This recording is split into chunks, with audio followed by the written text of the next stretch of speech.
Bob Forrest is perhaps best known as the straight-talking, straight-shooting counselor on VH1 Celebrity Rehab with Dr. Drew. Bob had a long journey in his struggle with addiction, visiting rehab facilities 24 times before finding sobriety in 1996. He has spent the last 17 years being of service, becoming one of the foremost chemical dependency counselors working in the Southern California region. Bob's treatment philosophy and counseling services are brought to a client base that extends throughout the U.S. as well as internationally. Bob can also be seen regularly on the CNN and HLN networks offering commentary as an addiction specialist. Hey, how are you How doing? are you? It's like Celebrity Rehab reunion, right? I know. You know, I wonder. Last time I saw you was at Dr. Drew's podcast. Yeah. Right? So we kind of run the circles here, Yeah. right? So why you're here now? You know, you're an author, a musician, a producer, a chemical dependency advocate. You know, where are you now? Well, I always like to tell people what happened. So I was a musician, and when you're a musician, when you're a real musician, you're just obsessed with music all the time, and you want to know where they recorded Led Zeppelin Physical Graffiti, who played bass on Walk on the Wild Side by Lou Reed. You just become obsessed with music and all its details, and you look at records and you listen to and you read about it, and it just becomes a lifelong obsession. And very few people transition out of that. Most of my friends are still stuck in it, like, you know, they're still obsessed with music. And once I got addicted to drugs and became homeless and almost died, when I got sober, I didn't have that passion for music anymore. It seemed frivolous and it seemed like not important to me. You wanted more meaning in your life. Yeah, more meaning. Purpose. So I became obsessed with recovery and treatment and why it works and why it doesn't work and who invented it and where did it come from. The same thing that a musician applies to how do you get from Eric Clapton to Robert Johnson, I did in the recovery world. I want to know who invented this. And a lot of the Southern California roads lead to Synanon. Did you know that? Oh, yeah. Synanon, most amazing drug program, had the highest success rate in the 60s and 70s. Then it blew up because it became a cult. That's a Scientology? No, that's something Narconon. different? Oh, Narconon, okay. But Synanon was in Venice in the 60s and 70s. And most of the people that ran Synanon, when it blew up, because the leader of it became like a weird cult leader and tried to kill one of the guys who was his partner. Okay, that's not going to work. But it was extremely successful. It changed tens of thousands of people's lives over a couple of decade period of time. Most of the people that worked there or got sober there started the programs in Los Angeles that you hear to this day, Impact, Cry Help, right? Phoenix House. So I just became obsessed, and these people were around. You could go talk to Jim Stillwell at Impact and ask him questions, or Jack at Cry Help, or Buddy Arnold, or Gloria Scott. You could ask them, where did this come from? So it wasn't like with music, where I was never going to meet Herbie Flowers, who played bass on Lou Reed's songs, or know more about it. You could go to a 12-step meeting and see these people and ask them questions. And I did, all through the late 90s and into the new millennium. I just asked questions of Richard Rogge. How did you start Promises? You know what I mean? I was obsessed with it, because a lot of us look at Promises as, you know, sort of a tipping point. Well, that gets to my next question about celebrities. You ended up being sort of a celebrity chemical dependency counselor, then Celebrity Rehab was incubated. You know, why is it we're so fascinated with, you know, celebrities in the media in terms of celebrities that have died, overdoses, and yet here we have more people dying today of opiate addiction, than car accidents, than gun deaths, than HIV in its, you know, prime. Why are we still just so obsessed with just the celebrities and not? And I mean, I think it's changing. Our culture's obsessed with celebrity, so it's a strange thing. What happened with me was I was a musician, and most of my friends were successful at music. You know what I mean? So when I got sober, the rest of them had to get sober, and then I got a reputation as like a person who's not judgmental, who's kind of flexible and kind of crazy, and that attracts musicians, right? I'm not a guy with a suit sitting in a rehab center telling them about the tough love. Well, you talk about true love. I talk about love. Love is love. So what is it that moves people, towards you, that want to work with you? What does that mean by true love? It's just I have a real, I'm easy to attach to, I really am, meaning here's how it works, how trauma works. So my parents were alcoholic and they fought all the time. And my sisters hid in their rooms, but I was much younger, and I became the negotiator, the peacemaker, the everybody loves Bobby guy. So if I went in between my parents and they're arguing, they would stop. Right. So what does this tell a child? You're very powerful. Well, it tells you that you are the adult child of the family, and it's a great recipe to become a codependent, which I'm wondering, where do you draw the line or navigate between codependency and helping another addict? Well, it's a fine line, because with some of my friends I've been very codependent. I had to recognize that and ask for help from Harold Owens and Dr. Drew. But with most musicians, it's a weird thing with me. I have a streak of narcissism, and so a lot of the musicians I was helping, I didn't feel were as good as songwriters or singers as me. Oh, that's very. At least you're telling the truth. I'm telling the truth. So some of them I didn't even know who they were. I had a funny thing with Buddy Arnold. I worked with Buddy Arnold, who's the guy who helped musicians in this town for decades, and he started Music Cares, and. So I used to work with him, and as new musicians, as music was changing in the 90s, he didn't know these people, right? And so he would yell from his office about halfway, across this room, to my office. If he was getting a call about somebody, he would yell the name, and I would say, yes, that's somebody who qualifies for our program, because he didn't know anything about music. So eventually that became me. There was so many kids coming from different genres of music that I didn't even know who they were. I had this very successful musician in my group, in my aftercare group, for a year. I didn't know who he was. He was a real amiable kid, and he was really polite and had a lot of questions, intelligent questions, and and I just formed an attachment with him. I just liked him, and he felt safe with me. And then I have to find out, we were at a coffee house and somebody came up to him, and I was like, this is one of the biggest rock stars in the world. I had no idea. I listened to Bob Dylan. Right. Well, I think I've read that you were even in your band, you were compared to Bob Dylan. Which, that's who everybody should try to be like, in my opinion. Exactly, I think so. But so celebrity is one component of it, but all alcoholics and drug addicts are kind of rock stars in certain ways. That's what I think. Well, you talk about they all have a little narcissism. Yeah, we all have a little splash of it. Yeah. Well, it's that. I think the 12-step world misses a point about addicts, that we're selfish and self-seeking.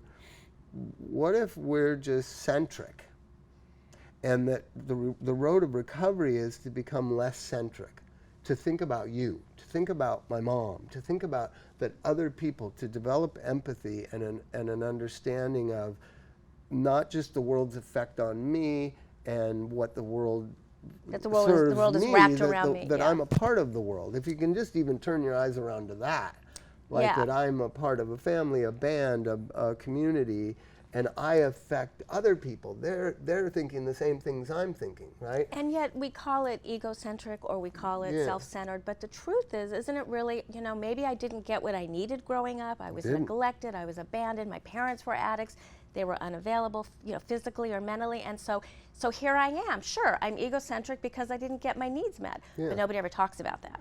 Well, but here's the thing. When I went to my first treatment in 1988, they told me I had low self-esteem, and I was like, trust me, I do not. That's a mistake that a lot of clinicians make, that you can be narcissistic and feel abandoned and be defensive, but you can still have a good amount of esteem for yourself. Right. Everything is. They do this. That's what drug addicts do. Exactly. It's black or white, up or down. It's never like we can have an and. Yeah. And I have some good regard for myself. Right. But, so I got involved with musician addicts at first because I was a musician, and then it kind of expanded out. And one of the things that happened was, I had a lot of great mentors. Harold Owens, that runs Music Cares now, and with Shireen. he was so instrumental. He was my counselor as a client. I was a client of his. And then he was a peer. He ran another musicians program. And then we were merging, right? And I remember not really, because I was kind of naive about things, and I realized there's no spot for me in the merger. Right? And I basically ran a thing called Musicians Assistance Program, and we were merging with what became Music Cares. And I said, wait, Harold, what am I going to do? And he goes, I don't know, Bob, what are you going to do? And I was like, well, I've been pushing for this merger. I thought there would be a spot for me. And he goes, Bob, you've never worked in a hospital. You're just a 12-step guy. If you want to, you know, have positions, and you have to go work somewhere and get trained or and get become licensed. a chemical dependency counselor, therapist. See, because I hadn't gone that route, much like the modern version of sober coach. That's what I was. I was a sober coach. Yeah, exactly. I wasn't a trained clinician. So and there's a place for all of it. Well, you got to understand, I was 5 years sober, and I ran a drug program, and I got this mentor of mine really telling me the truth of my existence. It had to be, you know, hard for him to tell me that. Yeah. And I was pissed off and crushed. Right. You know what I mean? Right. And that's when I reached out to Drew, and I said, I think you have any job at your rehab? And he was like, why? What's wrong? What's going on at MAP? And I said, well, it's merging with Music Cares, and they don't. So that's how you ended up in Las That's Encinas? how I ended up with Drew, and then he told me the truth of my existence every day. He is. Did you ever actually get a certification? Yeah. I'm a certified chemical dependency counselor now. So you did go that route. Yeah. Okay, there you go. I went to school at night as MAP and Music Cares were blending together, and then I got my hours supervised at PRC, right? I did the knock shift at PRC. Right.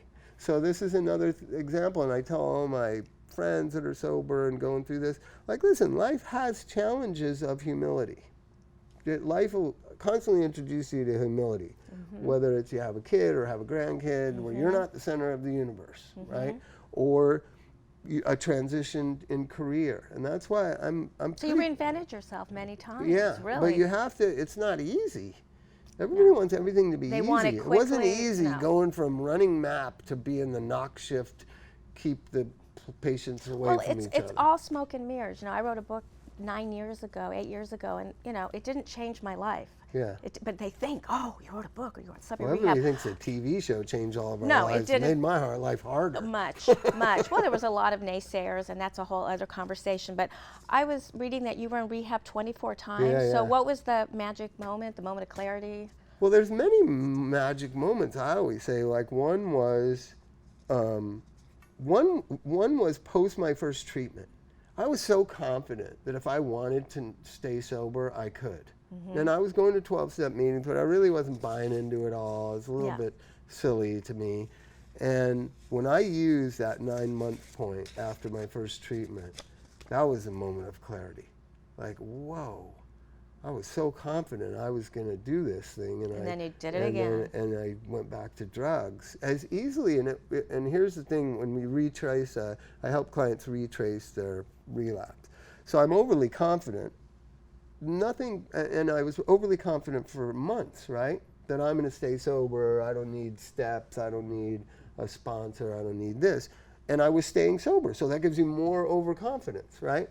A friend of mine that I was in rehab with, right, is in LA on some business. He was a banker guy or equity fund guy. And he kept, calling me, let's get together for dinner and whatever. And so he came over to my house, and I opened the door, and his eyes were pinned. And I was like, oh my God. And he goes, yep. You want to get high? Like, I had no defense to that. I was just going to say, and no addicts need to understand that. Yeah, you might be, say, sober a couple months on your self-will and your... Well, what about the person in a meeting that says, I had the miracle. I never have a craving. I've never had a craving since. Like the person that maybe has never had a relapse, which I think are few and far between. Like, is that really... Are they kidding themselves? Maybe they just don't know what a craving is. So I include all the kind of compulsive behaviors, right? So if you act out sexually, that's a relapse. So if you're gambling, that's a relapse. But most people in the 12-step program, AANA, they're only measuring their abstinence from drugs and alcohol. So I think every time I hear somebody say that, I go, oh my God, I wonder what's going on there. Right, like you it know doesn't what I mean? seem real to me. Because they're It's acting like, out, or that's they're a scary doing, statement. They're coping. The main things I see are, sex, shopping, food. Gambling is lesser so, but it's in the media all the time. Sex, spending, money, power. Debting, shopping, debting, food, internet, shopping, workaholism. Workaholism. I know that. Codependency. I always say codependency and fear underlies every addict. Well, it's all that. I don't think you're a real addict unless you have some sort of inability to attach and detach, right? So what codependency is the inability to detach, right? That's how I've always understood it. Some of the leaders in this industry are tremendously codependent with the addicts in their lives. And they lie about it and defend it and cover it up and whatever, rather than just like, whatever. Like, in other words, you're just saying, yeah, I'm a codependent. Hello. I'm a codependent. And I got to work on it just like I have to work on many things. I know you work a lot with families and parents, and I definitely want to get to the Rehab Bob that you just started launching. But you talk about parents just have to take, and we were talking about narcissism earlier, they just have to take the narcissism out of their parenting. They have to take, what do you mean by that exactly? They need to just take a step back. Well, one of the things, and I've experienced myself, so I try to talk with parents very honestly. Like, I was my older son, Elijah, who's going to be 31 next month. He was my best friend.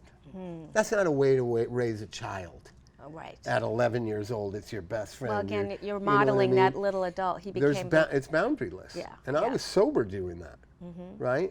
Out of guilt or whatever, trying to make up for lost time or whatever. And so, a parent's job is to steward and prepare a child for the world. It's not to be their best friend and to seek emotional comfort from them, or to control or act like you're God to them. And a lot of parents, and I know it's an instinctual thing, a lot of parents of the 20-something millennials who are dying and in rehab all the time are so micromanaging and so trying to control the treatment outcome. Just like they tried to control them as they were growing up. I mean, I remember I was a single mom. There were a lot of things I couldn't do for my daughter because I was too busy trying to survive. And I'd see these like stay-home moms, doing their reports for them and doing their science projects for them and going to the library for them. And I'm like, that is not a good idea. You're going to raise a little monster, a little entitled monster. A lot of us have. Right? But how do you correct it no matter where you are on the continuum? Exactly. And one of the great things is we have these parents captured now. Their kids in our treatment center. They'll listen to us, right? I have a thing, because I do a lot of court stuff and a lot of millennial court stuff. So I have a thing where if there's really poor boundaries between the parents and the kid, I make a rule if I'm going to take the case that they can't talk to each other. So your book has the word monster in it. Yeah. Your movie has your band, your movie. So I'm thinking monster means monkey mind, stinking thinking, all of that craziness that goes on in an addict's head. I've gone over and over them. I've been obsessed with the idea of monsters. Like, what makes a monster? I mean, are they demons? Right. No, it's trauma that makes monsters. Okay. Right? So it is the thinking? So what bonded my band is here's an interesting thing. Two of us have done drugs with our parents. You know what I mean? That creates little monsters. Yeah. You know what I mean? If you want to know about boundaries, don't do drugs with your kids. Right. Or don't let them do it in the house because you think they're safer in the house. So it evolved. I realized, like, all my circle of friends and definitely within my band, there's a brotherhood of that. And when you look at it with a real critical eye decades later, it's trauma. That's what bonded us all. Okay, got right? it. And so then the idea of Bob and the Monster was this Bob and his addict self. Okay. And then, so since it had been a thing, the idea of running with monsters. Now I run with them.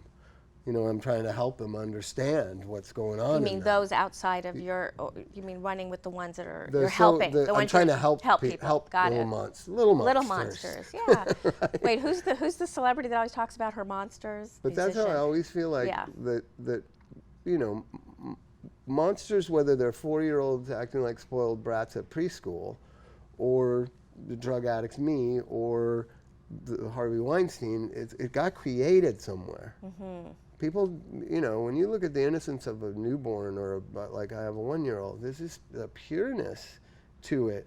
And I keep, you know, showing pictures of my daughter to different people, like, how do they become the little monsters that we all become?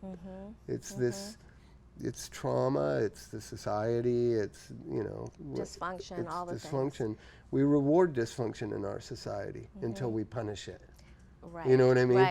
Right. We don't look farther into it. I mean, we do, because we work with them. We're counselors, we're therapists, but the average person still judges that monster. Yeah. You know, there's still that judgment. And it's whether it's weakness or willpower or bad people. I catch Drew even sometimes saying, is this person an addict or just a sociopath? And I was like, all right, this is hard to tell. You know what I mean? But whether they are either one, it got created by childhood, so there's always hope. I always believe there's hope for everybody. And yet we don't do that with, let's say, food addicts. Someone that loses a lot of weight, we're like, yay, hooray! Yeah, I've been saying that for years, you know? that addiction, here's the one thing. So I was born in 1961. Within my lifetime, it has become equal and societal norm that African Americans rose up and became equal to white America.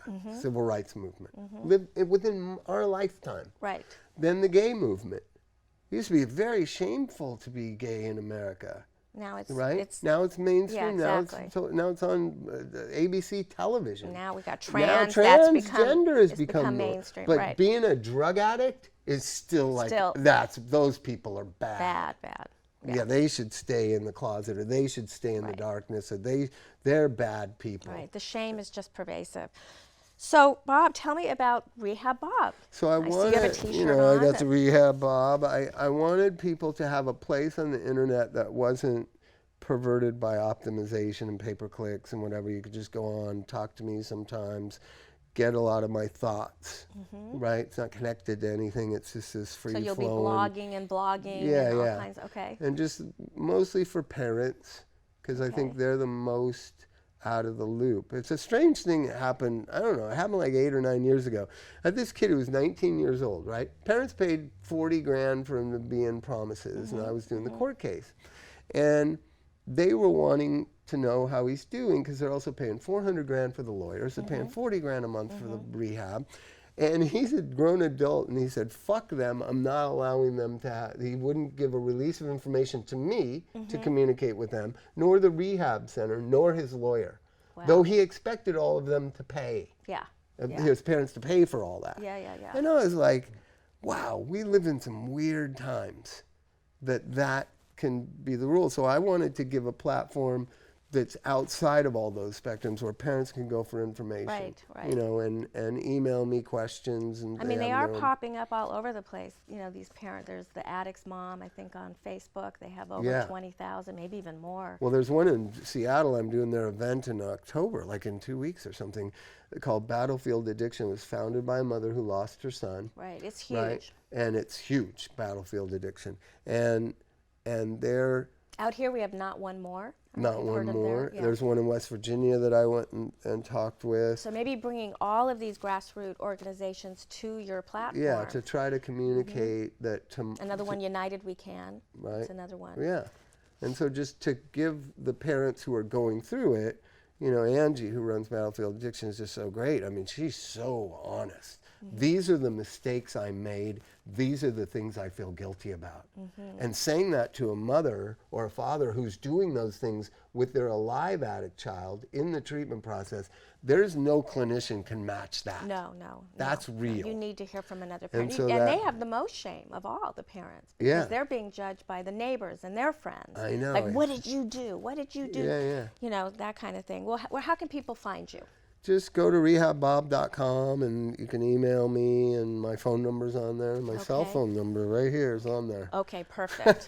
You can call this phone. Perfect. I love how, you know, you've taken your experience, strength, and hope, and you're doing so many amazing things for so many people. Yeah, Thank I'm you so trying. much. I'm trying to, a long time ago, I realized how much damage I'd done to my older son, and how much damage I'd done to my mom, and how much damage I'd done to my bandmates, and how much damage. And yeah, the 12-step world has amends and whatever. There's some things that you can't make up, right? You can't unring bells, no matter how much we want to live in magical So thinking. would that be a monster? Yeah, so I felt like I just want to do all I can to make the world a better place, because I can't fix the things that I hurt and destroyed. And I've always had this battle back and forth with the 12-step world. I just don't think you can make amends for all that you For did. everything. It still lives inside You of can forgive yourself, and you can try to do the right thing, but I'm better at helping a kid I don't even know than my own son. And I think more 12-steppers need to realize that. Yeah, yeah. Thank you. Sure, Thank you for thank what you. you're doing. Can I give you a hug? Fun, I'd love to hug you. sure. Love you. Thank you.